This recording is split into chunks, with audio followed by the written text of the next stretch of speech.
पहला प्यार पार्ट 2।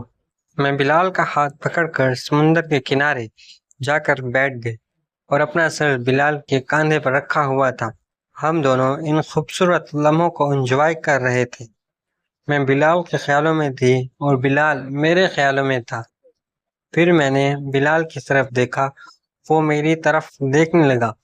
फिर हमने आस-पास देखा तो हमारे करीब कोई भी नहीं था, क्योंकि हम समंदर की ऐसी जगह पे गए थे जहाँ लोग नहीं थे, सिर्फ समुंदर था, पानी था और मैं और बिलाल थे।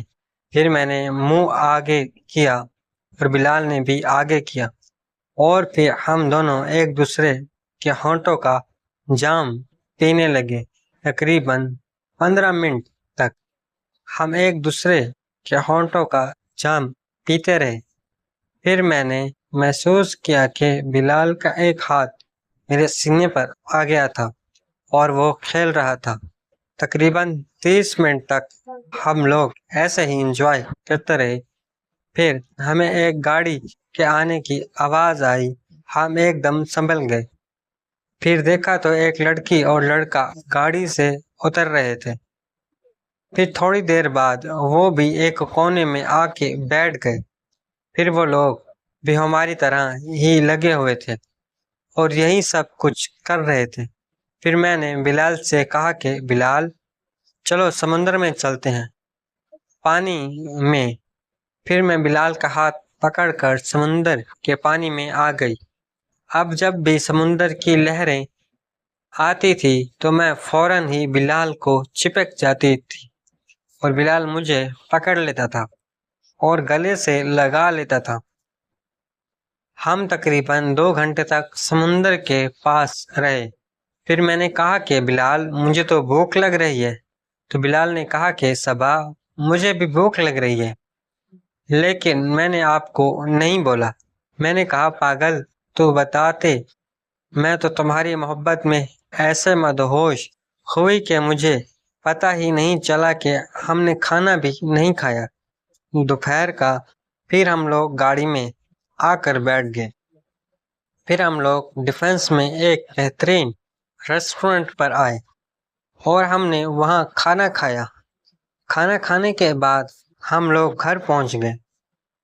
मैंने अम्मी को सलाम किया और अपने रूम में चली गई।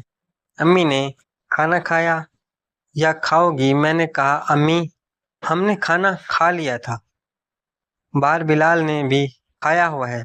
अम्मी ने कहा, चलो अच्छा ठीक है। फिर मैं वॉशरूम में चली गई। फ्रेश होकर ड्राइंग रूम में आकर बैठ गई और टीवी देखने लगी और शम्मा को कहा कि शम्मा, चाय बना कर दो।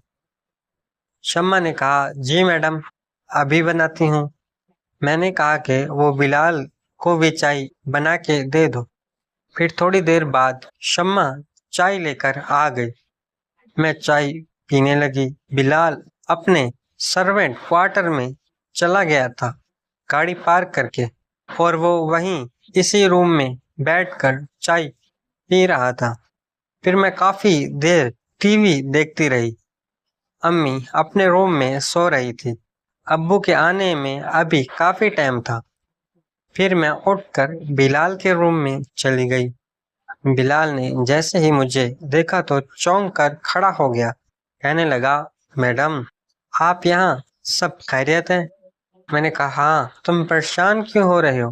बिलाल कहने लगा, मैडम, आपकी अम्मी ने यहाँ देख लिया आपको मेरे साथ, तो मैं तो नौकरी से जाऊंगा। मुझे लगता है कि वो मुझे जेल भी करवा देंगी। खुदारा मुझ पर रहम करें। मैंने कहा, परेशान होने की ज़रूरत नहीं है, बस ऐसे ही मैं देखने आई थी कि शम्मा ने तुम्हें चाय दी है या नहीं।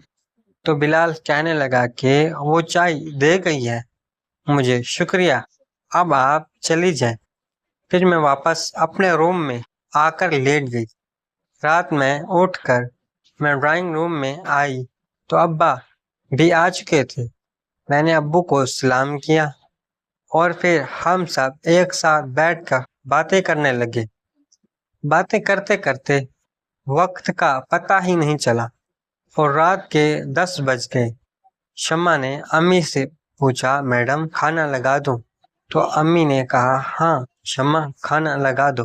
اور پھر ہم سب مل کر کھانا کھانے لگے۔ اور پھر کھانا کھاتے وقت میں نے شمع سے کہا کہ وہ بلال کو کھانا دیا ہے؟ تو شمع کہنے لگی، جی میڈم اس نے تو کھانا کھا بھی لیا ہوگا۔ میں نے کہا، اچھا ٹھیک ہے۔ پھر ہم لوگوں نے ابھی کھانا کھا لیا۔ تھوڑی دیر بعد شمع چائے لے کر آ گئی۔ پھر ہم سب نے چائے پی اور وقت کا پتہ ہی نہیں چلا اور رات کے 12 بج گئے۔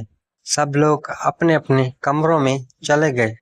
میں بھی اپنے کمرے میں آ گئی۔ اب مجھے نیند نہیں آ رہی تھی، بس میرے دماغ میں یہی چل رہا تھا کہ کب رات کے 2 بجیں اور میں بلال کے کمرے میں جاؤں اور خوب انجوائے کریں ہم۔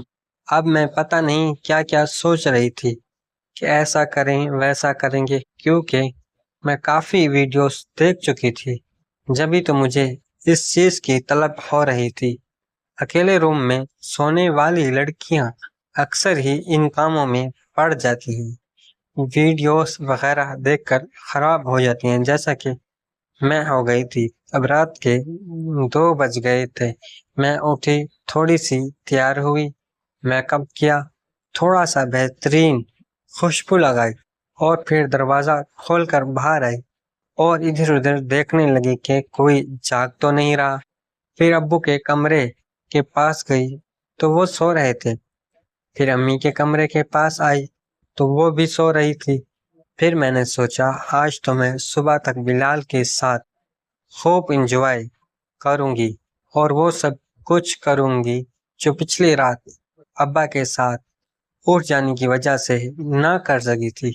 پھر میں آہستہ آہستہ چلتی ہوئی بلال کے کمرے کی طرف پہنچی تو دروازہ بند تھا، مگر میں نے کان لگا کر دیکھا تو اندر سے ہلکی ہلکی آواز آ رہی تھی۔ بلال کے ساتھ کسی لڑکی کی بات کرنے کی آواز تھی۔ میں نے سوچا یہ لڑکی کون ہو سکتی ہے؟